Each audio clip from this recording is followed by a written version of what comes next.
Good photographers don't guess. They choose the right shooting mode every single time.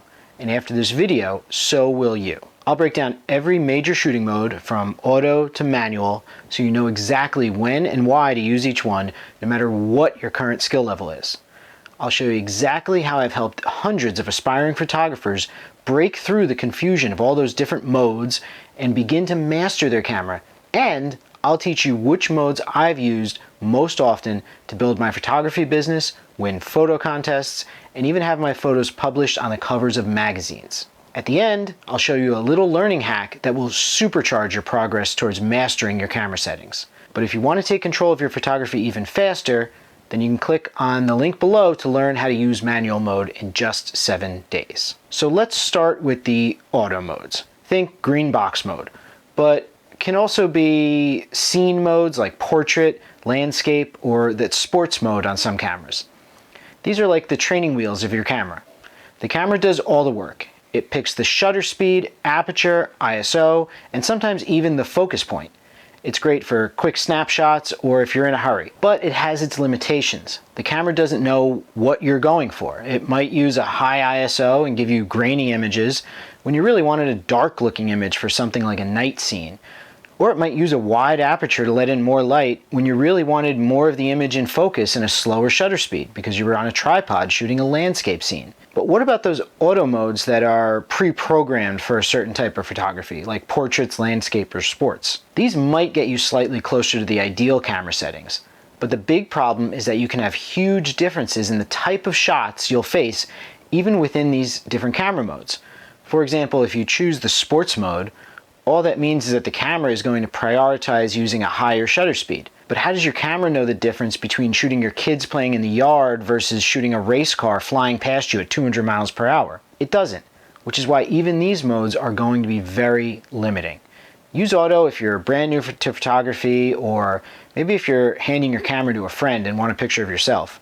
But your goal should be to get out of auto mode as soon as possible so you can unlock the full potential of that expensive camera you bought. Next, we're going to get into what I call the semi-automatic modes, which means you have some control, but the camera does the heavy lifting. In a minute, I'm going to reveal the secret weapon of most travel photographers. But before that, we need to talk about the most useless setting on the camera. It's called program mode, and it's designated with a P, like this. This mode works almost like auto mode in that it controls the shutter speed and aperture for you. The only difference is that you can cycle between different combinations of shutter speed and aperture that match what the camera thinks is the appropriate exposure. The problem is that you spend way too much time spinning the dial looking for the right combo, and you still probably aren't going to get the results you want. I first started using digital cameras about 20 years ago, and I still haven't found a good reason to ever use it. If you know of a situation where it's useful, let me know in the comments below. The next two semi-automatic modes, shutter priority and aperture priority, kind of go together. Both of them let you set one setting on your own and have the camera choose the other. These modes are kind of like the cruise control in my sweet ride here. Nope, not that one. Yep, that's the one. I can set the speed I want to go just like any other cruise control. But if there's traffic on the highway in front of me that's not going as fast, the car slows down. But when the cars in front of me speed up, my car will speed up with them until I get to that top speed I set. So if you're using shutter priority, you set the shutter speed, and your camera uses the average brightness of the scene to adjust the aperture to let in more or less light. So the scene is like the traffic, and the camera adjusts to maintain a decent exposure the same way my car keeps me on pace with traffic. But for those of you that know I live in New Jersey, you're probably thinking, you can't be that relaxed of a driver. And you'd be right. Sometimes I want to follow a little closer to those cars so they know they need to hurry up.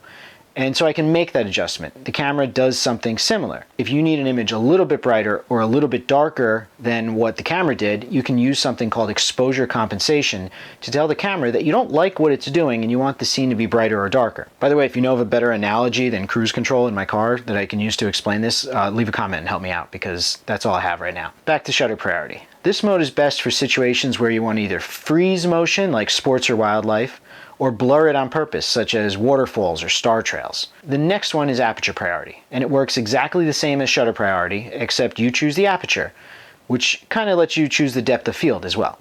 The camera sets the shutter speed. This is perfect for portraits when you want that blurry background, or landscapes where you want as much of the scene in focus as possible. Basically any scene where aperture is more important than shutter speed, which is most scenarios in my experience.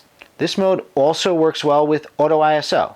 Just remember to set a maximum ISO so your camera doesn't think it's okay to use an ISO setting that ruins the photo completely. This mode is actually very popular among a lot of photographers that are interested in capturing the moment and less interested in precise exposure control, such as travel photographers or street photographers. And that's why I said this is the secret weapon for travel photographers, because they're much more interested in getting that perfect moment rather than getting the perfect exposure. But you just have to accept that it gets you pretty close most of the time, but it's not always right on target. But if you capture that perfect moment, then perfect exposure seems a little less important. This mode also may be the secret to helping you learn faster, if you take the right approach. I'll show you that approach when I share the learning hack I told you about at the end of this video. Finally, there's manual mode. You set everything yourself: shutter speed, aperture, ISO. This is the mode that I use the most, whether I'm photographing portrait clients or out shooting landscapes. And there's two reasons for that. First, I started with photography when I was in high school with a film SLR camera. Yep, this bad boy right here, my very first real camera. I had no auto modes back then, and I had to learn how manual mode works, or I couldn't use the camera. But even today, with a much more high-tech camera, I tend to shoot a variety of different things. One day, I'll be shooting a portrait session for a client and using off-camera flash. Another day, I'll be out at the beach shooting a landscape. And then it could be a soccer game or even just my kids playing the next day. So if I were to use one of those semi-auto modes and use the camera to set up limits for auto ISO and shutter speed, I would constantly find myself digging into the menus to change them. And I'm not big on preparation. I want to grab my camera and go. So when I do that, the only things I need to worry about are aperture, shutter, and ISO, and they're staring right at me on the screen in the back of the camera, so I just know I have to adjust them. So I'm never sitting there wondering what setting might be limiting what I do with the camera, and I never have to worry about the camera changing things based on some setting in the menu that I forgot I changed. So by using manual mode, I'm eliminating situations where the camera is preventing me from getting where I want to go. Of course, if I'm doing something specific that would really benefit from a semi-auto mode, then I'll take the time to set it up the way I need. But regardless how I set it up, I know I can just go right back to manual mode and rely on my knowledge and experience to get the shot instead of the camera. And that's the huge benefit to shooting in manual mode. If you can do it proficiently, you can pick up any camera, switch over to that M, and feel confident that you can get the results you want, no matter if you've ever touched the menus before. You don't have to dig through those menus, no presetting parameters, just photography. Now, I've heard other people say that using auto modes lets them focus on the scene and not the settings, but I think it's the other way around. When the camera starts making adjustments on its own, and I need to start digging into the menus to fix that, it takes far more time than simply adjusting the settings myself. Of course, it does take some time to get proficient using manual mode, but you wouldn't be watching this if you didn't want to get better, right? Now, I promised you I was going to show you a learning hack to speed up your progress. Right before that, if you're serious about learning photography the right way and not just jumping on some shortcut you learned online, then check out my manual mode in 7 days training by clicking on the link in the description. Back to how you can improve every day. The truth is that you can't just start using manual mode every time. Real improvement requires practice. But you don't necessarily want to be practicing settings when you're at that once-in-a-lifetime location at sunset. So here's what you do. When you're shooting something that's important or you don't have time to take a lot of test shots, use the setting in the camera mode that you know gets you close most of the time. Usually this should be aperture priority, but sometimes it could be shutter priority.